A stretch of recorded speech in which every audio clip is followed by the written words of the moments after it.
Avant de passer au résumé de la semaine sur Electib, pensez à vous abonner à TeslaTib, la chaîne 100% Tesla, SpaceX, Starlink, tout ce qui entoure Elon Musk en gros. Donc 453 abonnés, 116 vidéos effectuées déjà sur cette chaîne. Donc on chôme pas, hein, en 3 semaines, 116 vidéos. 5 par jour à peu près, entre 4 et 5, ça dépend, mais c'est plutôt 5. Donc je vous bombarde pas, ça va. Ça reste une moyenne correcte je pense. Et puis voilà quoi. Allez, on passe au résumé. Allez, c'est parti pour le résumé de la semaine, toute l'actu qu'il y a eu cette semaine sur la chaîne. Pensez à vous abonner, surtout, c'est important, et à activer la cloche, également très important. Allez, c'est parti pour le résumé de la semaine. Les 6 actus VE du 7 août 2023, il y a eu 4 actus Tesla sur TeslaTib, je vous invite à vous abonner si ce n'est pas fait. Lien dans la description. On commence donc avec ce pétrolier canadien qui lance des lubrifiants pour voitures électriques. Voilà. Pas sûr que ça soit très efficace et qu'il y ait beaucoup de clients, mais bon, pourquoi pas. Une étude constate que le coût au kilomètre d'un VE n'est pas aussi bon que prévu aux États-Unis. Cet influenceur chinois désigne NIO, en commande une, et NIO refuse de le livrer en représailles. Et puis il porte plainte surtout. C'est vraiment n'importe quoi. Hein. Ensuite, IM EV Sport 01, une petite sportive électrique bientôt fabriquée en Angleterre. Elle a l'air sympathique. BYD Atto 3, leader des ventes de voitures électriques en Suède au mois de juillet 2023. Donc, voiture chinoise qui commence à s'imposer en Europe. Et enfin, dernière actu, la Tesla Model 3 Highland produite en alternance avec le Model 3 actuel pendant le mois d'août. C'est ce qui semble ressortir des dernières rumeurs, en tout cas.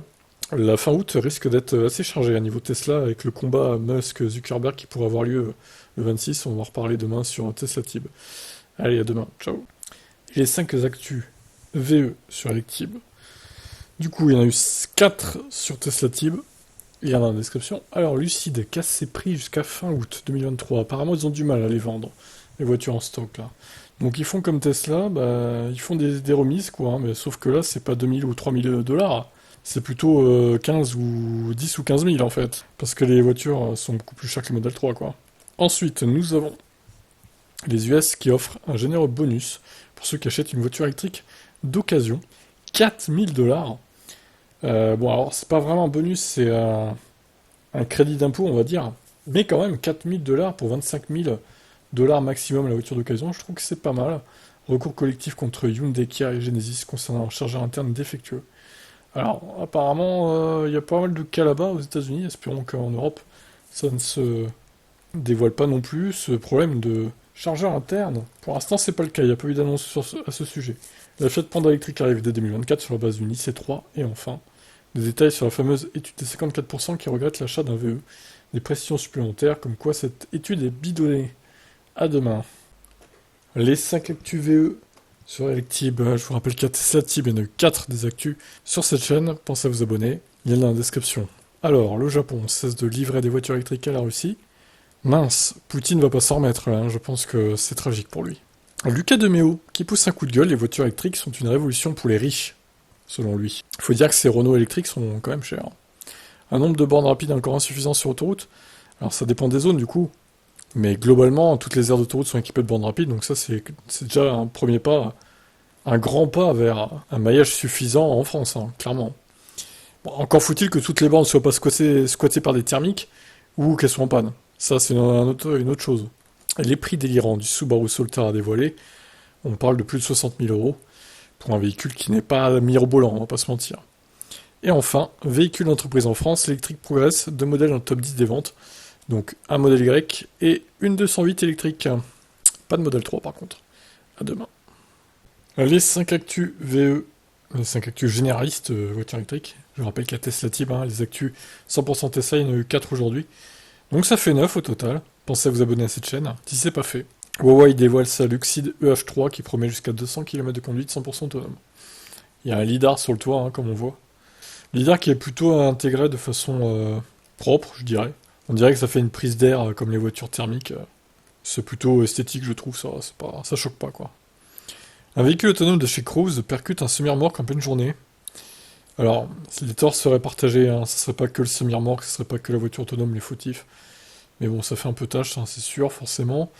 Toyota et Pony AI s'allient concernant la production de taxis autonomes dans le futur.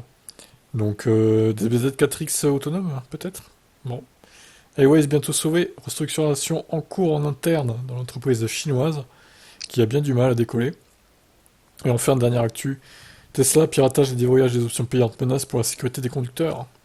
Alors oui, effectivement, une grosse faille de sécurité est apparue. Bon, on peut pas pirater à distance la voiture, il faut se brancher directement sur le processeur pour le pirater. Donc c'est un peu plus compliqué à faire quand même, heureusement. Mais ça pose question tout ça quand même. Allez, à demain.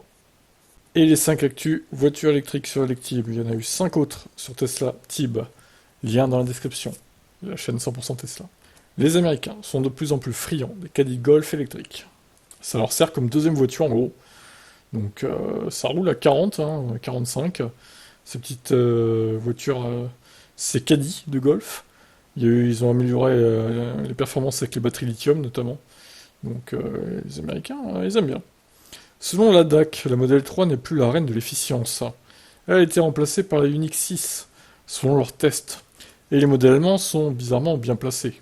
Bon, après, on en pensera ce qu'on veut, n'est-ce pas? La DAC étant allemand. BMW va lancer une i7 protection totalement blindée et donc ultra lourde. Très bien.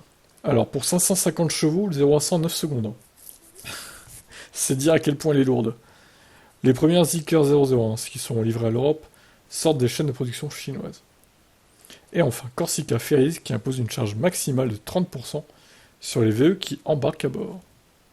Pour limiter les risques d'incendie apparemment. À demain.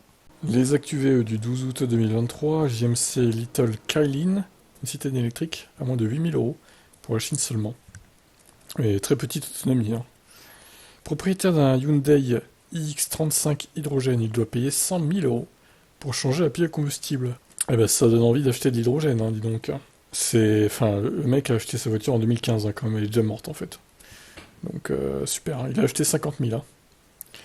C'est pas 10 000, ou 8 000. Hyundai va assembler des batteries pour les voitures électriques de Volkswagen. Ça c'est assez cocasse. Jaguar dans la tourmente à cause d'un recours collectif pour batterie à die-pace défectueuse.